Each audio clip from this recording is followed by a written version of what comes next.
Halo guys, selamat datang kembali di channel Larang Farm. Kali ini tanggal 7 Februari 2021 atau kurang lebihnya sekitar 4 bulan sejak saya pertama kali menanam porang di Larang Farm di belakang saya ini. Seperti yang saya janjikan kemarin, saya akan mereview pupuk yang akan saya gunakan kemarin. Buat kalian yang baru pertama join di video ini, saya jelaskan kembali bahwa Larang Farm itu merupakan lahan milik orang di belakang saya atau di depan rumah saya. Saya tanami porang, saya bagi menjadi 5 blok, yaitu blok A, B, C, D, dan E. Saya berikan perlakuan yang berbeda untuk coba mengenai pupuk apa sebenarnya yang terbaik untuk tanaman porang. Untuk video lengkapnya kalian bisa cek di channel ini juga, linknya saya kasih di deskripsi. Oke, sebelum kita memulai pembahasan, terlebih dahulu saya akan membersihkan lahan Larang Farm tersebut, karena bisa dilihat di sini itu semak belukatnya banyak sekali. Karena udah lama, udah hampir 2 bulan saya nggak ke ladang, saya biarkan begini saja sehingga banyak ditumbuhi ilalang. Jika kalian mau skip proses pembersihannya silahkan, tapi kalau ingin membantu saya lebih maju lagi, kalian bisa tetap tonton sampai saya selesai membersihkan semak belukatnya ya guys ya. Ini akan saya buatkan time lapse, jadi biar cepat.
Oke, lahannya sudah bersih setelah beberapa hari saya membersihkan ya, karena cuacanya sering hujan.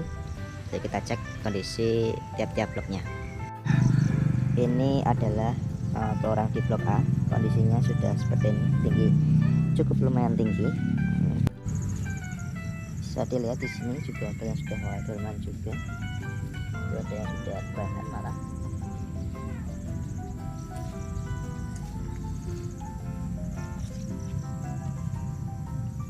Ya itu informasi aja, itu saya tanam porang dari bibit cabutan ya, ekstra blok itu. Kalau kalian mau apa, saya buatkan videonya, nanti saya jelaskan sendiri ya, tinggal komen aja di bawah. Dan ini adalah kondisi blok B, dimana di blok ini saya menggunakan pupuk gandasil daun yang hijau. Kondisinya seperti ini juga sama, sebagian sudah mulai dorman, ada yang sampai reban gitu. Nah, ini bekonjek guys. Nah, seperti itu. Ini adalah blok C, saya menggunakan pupuk Jimmy Hantu pada blok ini. Sama, sebagian sudah mulai dorman seperti ini. Pertumbuhannya seperti ini. Untuk tabel pertumbuhannya nanti saya buatkan grafik ya, ada yang gede banget nih. Kemudian ini blok D, dimana saya menggunakan pupuk NPK dari Pak Tani. Kondisinya seperti ini tinggi-tinggi ya, sama dorman juga.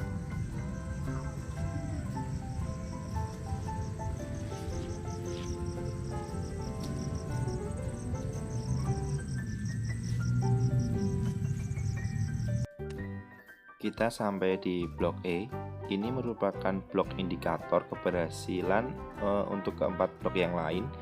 Jika pertumbuhan blok A, B, C, dan D lebih bagus, maka kita anggap berhasil ya. Tapi sebaliknya, jika pertumbuhannya kurang dari blok E ini, maka bisa dikatakan gagal. Dan inilah dokumentasi pertumbuhan porang dari awal Desember 2020 sampai dengan awal Februari 2021. Secara umum, porang tumbuh dengan baik di 5 blok uji coba. Artinya, tidak ada yang sakit, terserang hama, ataupun mati. Selain dokumentasi, saya juga melakukan pengukuran tinggi batang, pendataan jumlah tunas, dan pendataan jumlah katak pada 3 pohon sampel di masing-masing blok. Untuk lebih jelasnya, kalian bisa mengamati dokumentasi ini dengan cara mempause videonya. Untuk data-data yang telah saya kumpulkan, kemudian saya olah dalam bentuk tabel dan grafik sebagai berikut ini. Dari pengukuran tersebut, kemudian data saya masukkan ke dalam tabel berikut, di mana untuk di kiri atas adalah nama blok, misalnya itu adalah blok A, B, C, D, dan E. Kemudian angka 1, 2, 3 itu merupakan sampel tanaman di tiap-tiap bloknya atau tanaman 1, 2, 3. Kemudian tanggal, dan di sebelah kanannya adalah pertumbuhan tiap-tiap periodenya. Dari pertumbuhan itu saya rata-rata, kemudian saya kurangi rata-rata hari ini dan kemarin, ketemulah growth. Nah, dari growth inilah yang akan saya buatkan grafiknya. Untuk growth paling bawah merupakan average, jadi tidak dihitung. Dan inilah grafiknya. Saya buatkan komparasi antara blok A, B, C, dan D versus blok E. Untuk blok E, saya berikan warna garis merah. Dari data ini bisa dikatakan blok A lebih unggul dibandingkan pupuk di blok B, C, dan D. Sedangkan di blok B bisa dikatakan kurang bagus karena grafik pertumbuhannya di bawah blok E atau di bawah garis merah. Jika diperhatikan dengan seksama, ada lonjakan tinggi batang pada tanggal 15 Januari 2021.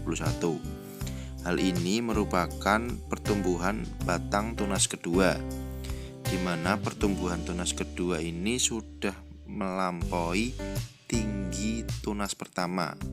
Bahkan untuk tingginya sendiri bisa 2 kali lipat dari tunas pertama.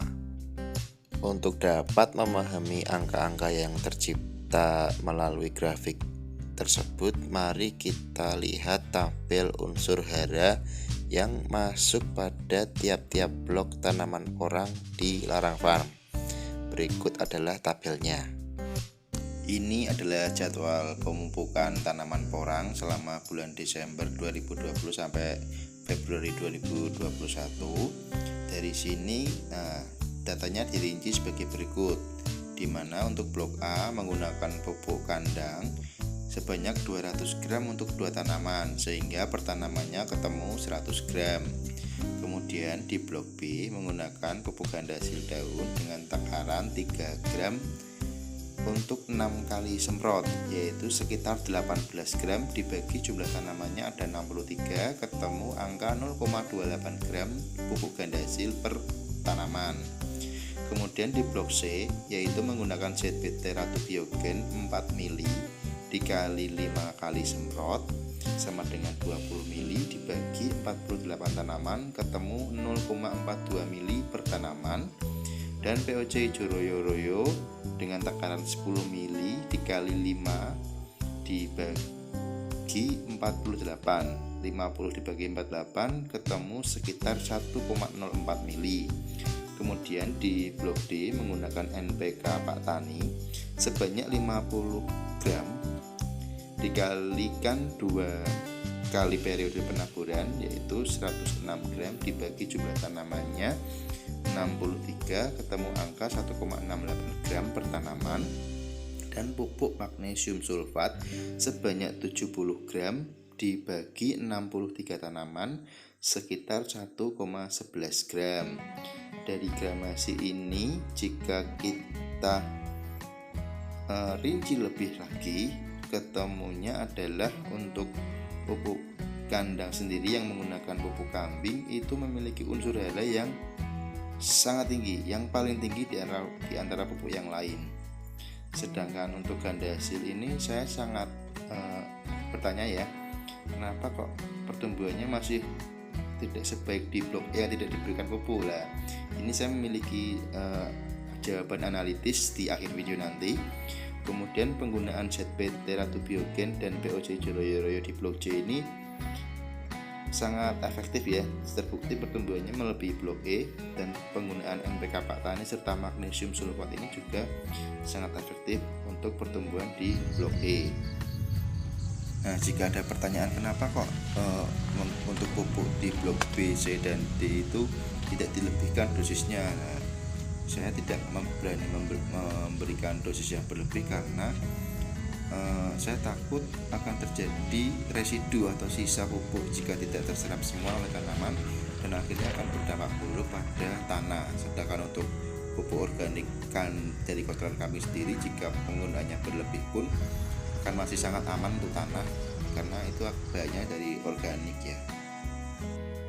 Nah, ini adalah sedikit analisa kenapa pertumbuhan porang di blok B di sini itu tidak sebaik di blok E yang di sana yang tidak menggunakan pupuk sama sekali. Nah, ada sedikit perkiraan saya atau analisa saya. Yang pertama adalah satu ini mengenai jalur atau bedengan. Bisa dilihat di sini untuk bedengan ini, jarak antara bedengan ini ada sebuah saluran. Untuk air itu mengarah ke sana. Nah, analisa saya pupuk yang ada di blok A, B, C, dan D itu ketika ada air hujan terbawa air kemudian turun ke sini ke blok E. Itu analisa saya yang pertama. Jadi blok E ini tidak sepenuhnya tidak menggunakan pupuk, namun sedikit mendapatkan sisa-sisa pupuk hasil larutan yang terbawa air hujan. Itu analisa pertama saya. Nah, analisa keduanya yaitu di belakang blok E ini adalah kebun singkong. Nah, kebun singkong ini ternyata oleh yang nanam dikasih pupuk. Waktu itu dikasih rabuk, mungkin sedikit banyak berdampak di blok E ini, tapi itu hanya sebatas analisa ya, dan ini semua bukanlah kesimpulan bahwa pupuk di blok B itu jelek, karena untuk kesimpulan hasil akhir nanti itu bukan berdasarkan tinggi rendahnya batang tanaman, melainkan satu beratnya hasil umbi, dan kedua adalah jumlah kata, karena itulah yang akan kita komersialkan. Jadi untuk masalah tinggi batang ini tidak bisa dijadikan ukuran keberhasilan suatu pupuk, tapi ini adalah analisa saya mengenai perbandingan pemakaian pupuk yang berbeda-beda pada tanaman porang. Oke.